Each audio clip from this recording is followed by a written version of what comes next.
بسم الله الرحمن الرحیم. السلام علیکم. نننې ټاپک زموږ سره د کلاسیفیکیشن اف فنجای.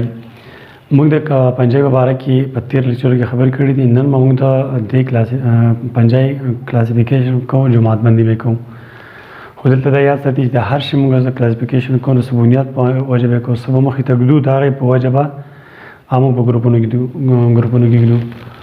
نو دلته کې د فنجای کلاسیفیکیشن د سیکسوال ریپروډکشن په بنیاد باندې شوی دی. سیکسوال ریپروډکشن دې ته وایي چې دو مختلف ګمیټ یا دو مختلف ارګانیزم به ملاویږي او هغه خپل بچي پیدا کوي. نو د سیکسوال ریپروډکشن په بنیاد باندې موږ ټول فنجای په دې درې ګروپونو کې تقسیم کړل. د یو نوم دی زایګومایکوټا، بل دی اسکومایکوټا او 3 نمبر دی بیسیډومایکوټا. نو اوس ګورو دا زایګومایکوټا یا اسکومایکوټا او بیسیډومایکوټا د سیکسوال ریپروډکشن په لحاظ سره د یو بل جدا دي. دا زایګومایکوټا ته مدن په ډیټیل وایو چې دا ولې د نورونه جدا شوی دی، دوی خپل سیکسوال ریپروډکشن څنګه کوي. دا یاد ساتئ دلته کې مزه سیکسوال ریپروډکشن مبارک په ډیټیل سم نیم صرف معمولی ټچ پاور کو. نو که تاسو سیکسوال ریپروډکشن ګورئ دا غیر لپاره د دې لیکچر نه مخکې یو لیکچر ریکارډ کړی ریپروډکشن ان فنجای بای KPK هیلث ټپس. نو دغه لاړ شئ او دا لیکچر ځان وګورئ نو پوه به شئ ان شاء الله په ډیټیل باندې.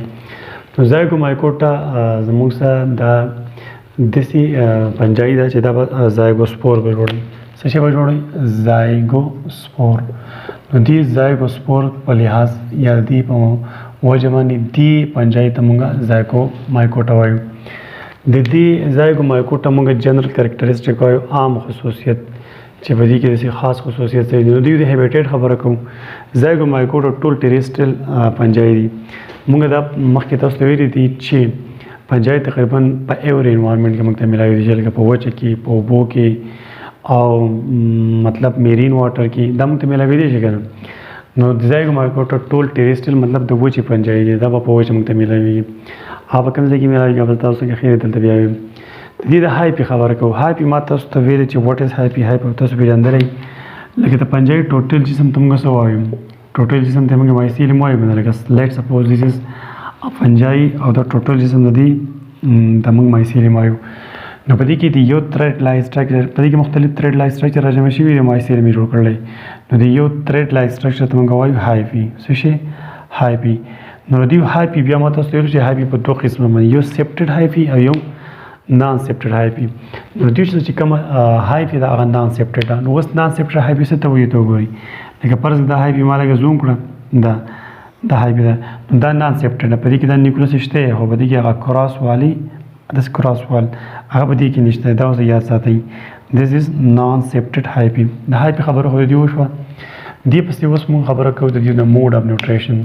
ځکه دوی په خپل خوراک څنګه حاصلوي؟ ځکه چې دوی فنجای لیوینګ تھنګ دی او هر لیوینګ تھنګ د خپل ژوند د تېرولو لپاره یا د خپل روزمره زندګي د تېرولو لپاره خوراک کوي چې داونه هغه ته انرژي میلاوي شي خوراک کوي.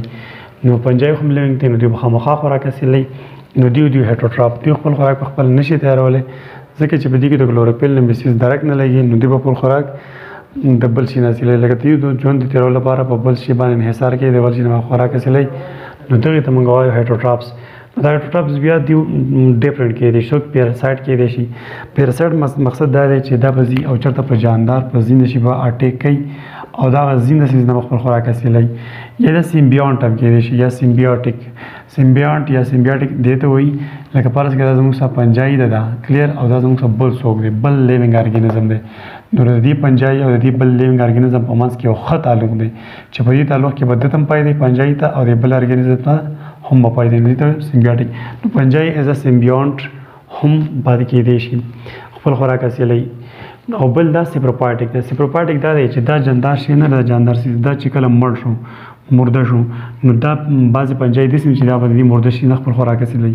لکه ځناور مړ شو یا بوټی مړ شو، په بوټي کې پاڼې یا تنې یا شاخونه مړه شو نو هغه به دا فنجای استعمالوي، خوراک به خپل خوري.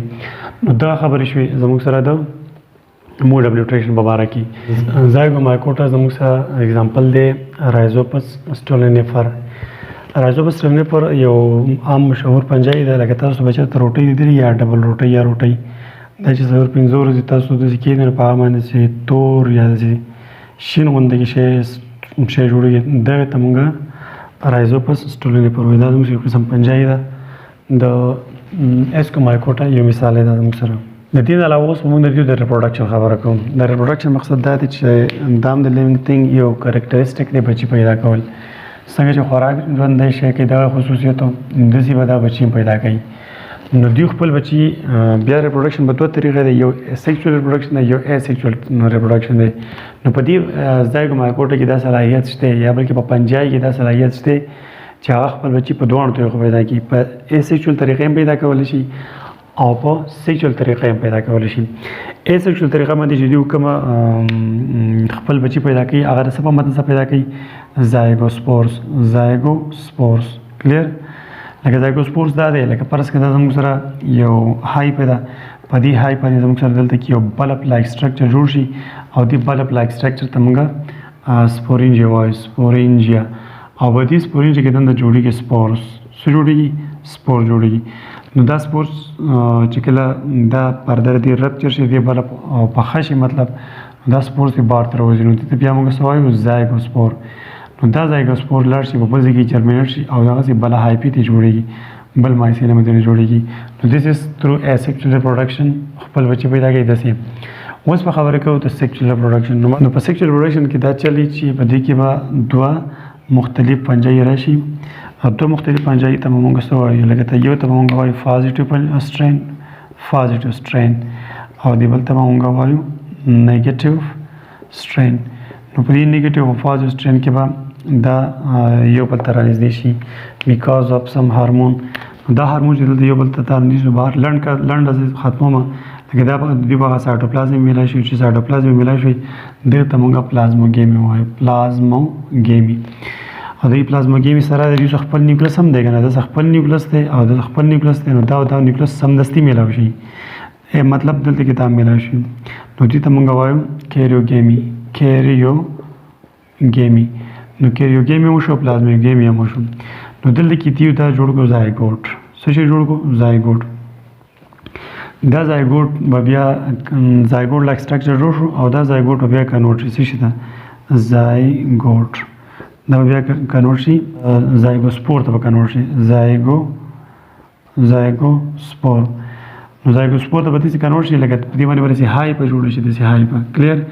او دې هایپې ته موږ سپورینجوپور وایو، سپورینجوفور.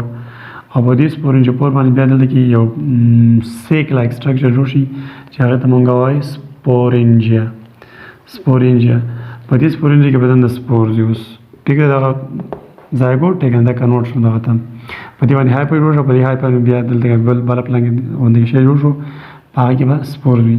نو چې کله دې خپل ټیم پوره شو، دا میچور شو، دا به رپچر شي. چې رپچر شي دا زایګوسپور به دې بار ته راوځي. دې زایګوسپور نه به دقسې هایپه یا داسې هایپه یا مایسیلیم بیا ډیولپ کېږي.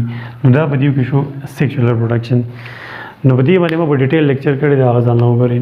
نو دا شو زموږ سره د کلاسیفیکیشن اف فنجای د سیکشوال ریپروډکشن په لحاظ سره موږ د کلاسیفیکیشن کړلی، په دې درو ګروپونو کې موږ تقسیم کړلی: زایګومایکوټا، اسکومایکوټا او بیسیډیومایکوټا. نو د زایګومایکوټا خبرې ما تاسو ټوټل وکړې. دې ته زایګومایکوټا ځکه موږ چې دې به زایګوسپور جوړوي، دا سپور جوړولی شي. او دې جنرل کریکټریسټیک ما تاسو ته وویل چې دوی به ټول موږ په ټیریسټرل په وچه کې دا موږ ته میلاویږي. او د دې نه علاوه بیا موږ د دې هایپي خبرو کې د دې هایپي نان سیپټډ ده، نان سیپټډ ما تاسو پوهېږئ. او دې نان سیپټډ هایپي ته موږ کو انوسایټیک هایپي هم راشي، کو انوسایټیک هایپي. بیا د موډ اف نیوټریشن خبره کوو، دوی خپل خوراک څنګه حاصلوي. دوی ټوټل هیټروټرافیک دي، څوک پکې پیراسایټ دي چې د ژوندي شي وخت خوراک حاصلوي، څوک سیمبیونټ دي چې مطلب د بل ژوندي سي سره دوی تعلق وي چې په دې کې به دواړو ته فایده وي، او څوک سپروپاټیک دي چې یو جاندار شي مړ شو دا به د هغې نه خپل خوراک حاصلوي. د دې بیا موږ د بچو د راوړو یا د ریپروډکشن خبره وکړو، دوی به دواړو طریقو خپل بچي پیدا کولی شي. اسیکشوال هم پیدا کولی شي زایګوسپور په مدد سره، او سیکشوال ریپروډکشن هم د کولی شي. دوه مختلف پنجایي بل ته نږدې راشي او خپل نیوکلس سایټوپلازم میلاو کړي، او سایټوپلازم نه بعد بیا نیوکلس میلاو کړي، او هغه نیوکلس میلاو شو دغه زایګوټ شو، زایګوټ به بیا کنورټ شي زایګوسپور ته. نو زه امید کوم چې تاسو په دې ټاپک پوه شوي. انشاءالله په بل ټاپک کې به که خیر وي بیا ملاقات کېږي. تھینک یو، الله حافظ.